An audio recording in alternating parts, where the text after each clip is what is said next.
من بلاد الأفيال وفي قلب الهند، إحدى عجائب الدنيا السبعة. تصميم معماري بديع اتحدى الزمن بجماله الساحر، واحد من أعظم الإنجازات في تاريخ الهندسة المعمارية، رمز من رموز الحب الأبدي وجمال التصميم المعماري. كلامي عن تاج محل. تاج محل اللي اتبنى في القرن ال17، المبني من رخام المرمر الأبيض الخالص اللي بيتغير لونه مع انعكاس ضوء الشمس والقمر. تاج محل ما هو إلا ضريح بناه الإمبراطور المغولي المشهور بشاه جهان عشان يضم رفات زوجته ممتاز محل ويخلد ذكراها بأعظم تاج في التاريخ. حدوتة حب شاه جهان وممتاز محل في حواديت الحب. أهلا بكم. اتولد السلطان شاه جهان 4 مارس 1592 في مدينة لاهور، وكان اسمه وقتها الأمير خرام، اللي اتسمى بعد ما بقى سلطان باسم شاه جهان اللي معناه ملك العالم بالفارسية. كان الأمير الطفل المفضل لجده السلطان أكبر الأكبر، جده اللي كان حريص على تربية وتعليم حفيده تعليم يليق بسلطان قادم. وكبر ولي عهد الإمبراطورية، وكان شاب وسيم قادر يخطف إعجاب كل البنات. وفي يوم من الأيام كان الأمير بيتمشى في المدينة يشوف أحوال البلاد، وقعت عينه على بنت جميلة واقفة بتجرب عقد وبتسأل عن ثمنه، وبعدين سابت العقد ومشيت.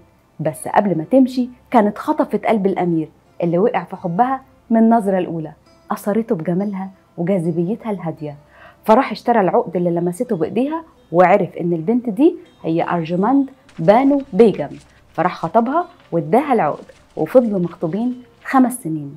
ورغم كونه أمير ووسيم ما كانش فيه في قلبه غيرها، ممتاز محل هي حب حياته. وعلى عكس الشايع إن قصص الحب بتقل توهجها بعد الجواز، فقصة حبهم ازدادت توهج وزاد عشقهم لبعض، وأطلق شاه جهان اسم ممتاز محل على زوجته وحبيبته اللي معناه جوهرة القصر.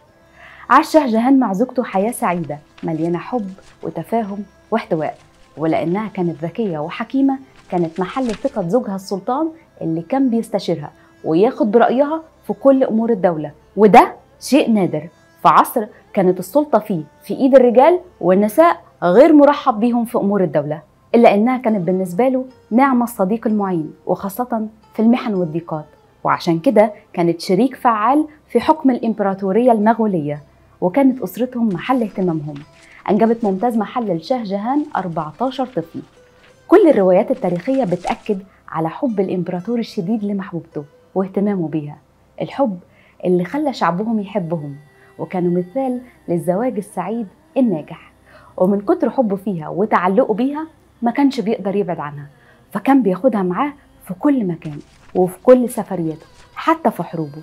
وسنة 1631 حصل تمرد محلي في ولاية من الولايات من أميرها ضد السلطان، فجهز السلطان حملة عسكرية وخرج على رأس الحملة لتأديب الأمير اللي خرج عن حكمه. وزي عادته أخذ معاه حبيبته ممتاز محل اللي كانت وقتها حامل في شهورها الأخيرة، وبسبب إرهاق وظروف السفر اتعرضت ممتاز محل لولادة متعثرة استمرت لساعات طويلة، ومضاعفات الولادة كانت صعبة عليها.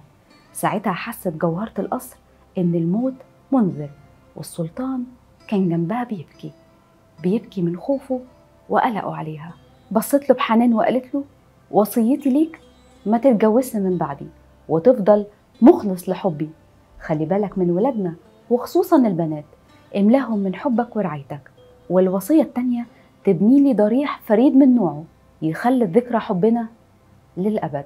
وفعلا ماتت ممتاز محل عن عمر 38 سنة، ودي كانت مصاعب القدر اللي زلزلت قلب السلطان، فاعتكف بعد موتها واعتزل الحياة لمدة سنة كاملة، وكأن الدنيا ماتت في عينه. وخرج بعد اعتكافه كأنه كبر 100 سنة، شعره بيض بالكامل وظهره انحنى، لكنه عاش عشان ينفذ وصيتها، فما اتجوزش بعدها. وأمر يجيبوله أكفأ المعماريين وأشهر الحرفيين من بغداد والقصور العثمانية في تركيا، ومصممين للحدائق من كشمير، وخطاطين من شيزار، ومصممو القباب من القسطنطينية وسمرقند.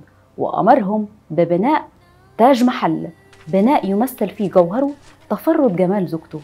عمل في بناء تاج محل أكتر من 20,000 عامل وفنان، واستمر بناؤه حوالي 22 سنة، وامتدت مساحته على 42 فدان تقريبا. هذا الصرح التاريخي هو ضريح الزوجة ممتاز محل، ويتضمن مساجد ومآذن ومباني أخرى. هذا الصرح المعماري كل طوبة فيه بتشهد على قصة حب وإخلاص خالدة. في عالم بيتغير كل يوم، هيفضل تاج محل أيقونة ثابتة من أيقونات الوفاء. اتوفى السلطان العاشق سنة 1666 واتدفن جنب حبيبته عشان يفضل معاها في الموت زي ما كانت معاه في الحياة. قصة حب شاه جهان وممتاز محل بتبين قوة الحب الحقيقي، الحب الحقيقي اللي ما يعرفش حدود الزمان، الحب الحقيقي اللي تأثيره بيفضل للنهاية، الحب الحقيقي اللي خلى شاه جهان مخلص لممتاز محل حتى بعد وفاتها. حبها فبنى لها واحد من عجائب الدنيا السبعة. الحدوتة دي بتوضح قد إيه الشراكة بين الزوجين قوة ونجاح، وإن العلاقات المبنية على التفاهم والود والشراكة هي الأقوى. كل اللي زار تاج محل اتأثر بجمال المكان وتفاصيله المذهلة، واتأثر بقصة الحب العظيمة اللي اتبنى بسببها. احكولي من تجاربكم إيه اللي بينجح العلاقات؟ هستنى تشاركوني آرائكم.